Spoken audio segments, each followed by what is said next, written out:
Hello guys, welcome and welcome back to my YouTube channel Rumi lifestyle blogs. तो guys आज के होच्छे शुक्रवार, तो आज के आमार मा बानाबे हलो माछेर झोल। तो माछेर झोल आमी बोलছি কেন, কারণ হচ্ছে আজকে হচ্ছে মাছ রান্না করবে। তো চলো কি মাছ, এটা হচ্ছে আমরা বলি হচ্ছে আমেরিকান রুই মাছ বলি। তো তোমরা কি মাছ এটাকে বলো, তো তোমরা কমেন্টে অবশ্যই বলো আমাকে। তো আমরা তো আজকে হচ্ছে একটা রান্নার ভিডিও বানাবো, তো চলো তোমরা দেখতে থাকো। তো তোমাদের যদি মাছের ঝোল বানাতে ইচ্ছা হয় তাহলে তোমরা প্রথমে একটা দেখো এরকম সাইজের মাছ নিয়ে নেবে, যেটাকে আমেরিকান রুই মাছ বলি আমরা। তোমরা কি বলো অবশ্যই আমাকে কমেন্টে বলো। অনেকে গোল্ড ফিশও বলে, আমি শুনেছিলাম। তো এখানটায় হচ্ছে দেখো মাছটাকে ভালোভাবে কেটে নিতে হবে, একদম মানে আঁশ টাশ ছাড়িয়ে ভালোভাবে পরিষ্কার করে এখানে বেছে ধুয়ে নিয়েছিল। তো এখানটায় হচ্ছে কাটছে মাছটা। আমার মা বললো যে দে মাছ তো তুই কাটতে পারবি না, দে আমি তোকে মাছটা কেটে দিচ্ছিলাম। তো এটা বলার পরে তো আমি বললাম ঠিক আছে তুমি, আমি চেষ্টা করতে চেয়েছিলাম কিন্তু আমার মাই বললো যে আমি কেটে দিচ্ছি। তো দেখো এখানটায় হচ্ছে পিস পিস করে কেটে দিচ্ছিল। তো মাছটার ভেতর থেকে ডিমও বেরিয়েছিল একটুখানি। তো এখানে বেশি পিস হয়নি, এই 5 থেকে 6টা পিসের মতন হয়েছে মাথা দিয়ে। তো তারপরে এটাকে দেখো ভালোভাবে ধুয়ে পরিষ্কার করে নেওয়ার পরে এখানটায় হচ্ছে লবণ হলুদ মাখিয়ে তারপরে দেখো কড়াইতে তেল গরম করতে দিয়েছি। তো এখানে হচ্ছে মাছগুলো এক এক করে ভেজে নিয়েছিলাম। তো মাছগুলো ভালোভাবে এপাশ ওপাশ করে ভেজে নেওয়ার পরে যারা প্রথম মানে মাছ রান্না করতে যাবে তারা একটু সাবধানে থাকবে, কারণ মাছগুলো খুব ফোটে আসে মানে চোখে মুখে। তো আমার তো একদম লেগে গিয়েছিল। তো তারপরে এখানটায় দেখো মাছটা ভেজে তুলে নিয়েছি। তো এবার মাছটা ভেজে তুলে নেওয়ার পরে এখানে কমপ্লিট হয়ে গেছে। তো তারপরে এখানটায় হচ্ছে বাটনা করার জন্য এখানটায় নিয়েছিলাম হচ্ছে জিরে আদা আর শুকনো লঙ্কা।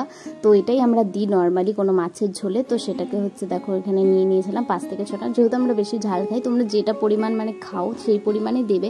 তো এখানে মাই মশলাটা বেটে দিচ্ছিল যে তুই পারবি না, তো হচ্ছে আমি হচ্ছে এখানে বললাম ঠিক আছে, তো বেটে দিচ্ছিল। তো দেখো এখানে পেস্টটা তৈরি হয়ে গেছে আমাদের লঙ্কা বাটার।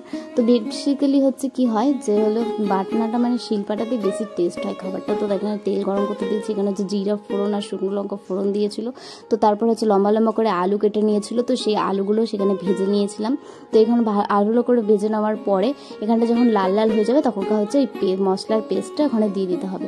তো তারপরে হচ্ছে আলুটার মধ্যে দিয়ে দেওয়ার পর এটাকে ভালোভাবে নাড়িয়ে একদম কষিয়ে ভালো করে একদম কষিয়ে নেওয়ার পরে এখানটা লবণ হলুদ পরিমাণ মতন মানে তোমরা যেরকম লবণ খাবে যেরকম মানে হবে তো সেরকম হচ্ছে এখানটা দিয়ে নিয়ে এখানটায় মাছটাকে রান্না করা হচ্ছিল। তো ভালোভাবে এখানটায় আমি কষিয়ে নিয়েছিলাম, যেহেতু প্রথমবার রান্না করছি এক্সপিরিয়েন্সটা খুবই কম। তো তাও আমি চেষ্টা করছিলাম যে কেমন হয়, খুব এক্সাইটেড ছিলাম কেমন হবে।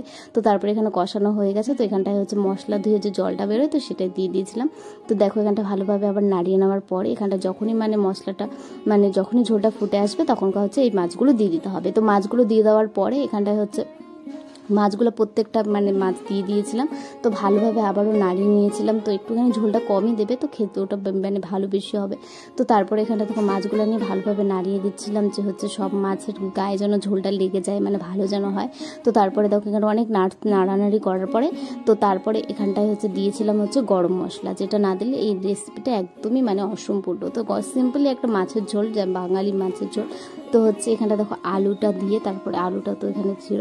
তো তারপর এটাকে দেখো করার পরে তো এটাকে ভালোভাবে ফুটে আসার পরে এরকম হয়েছিল, মানে খেতে তো খুবই টেস্টি হয়েছিল, যেহেতু আমি স্ক্রিপ্টটা দিতে ভুলে গিয়েছিলাম।